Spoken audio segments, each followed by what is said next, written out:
No mete gana, You win. Perfect. ¡Qué mal el VAR, ¡El VAR!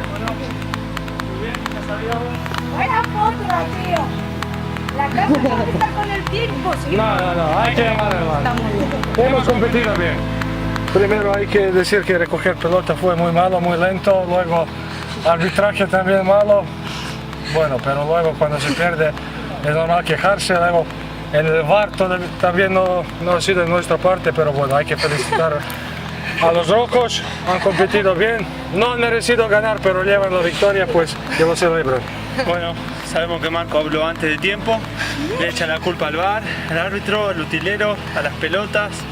Dice que no merecimos ganar, pero bueno, mi compañera lo hizo muy bien, metió muchos goles y ya sabíamos. Metió todos los goles.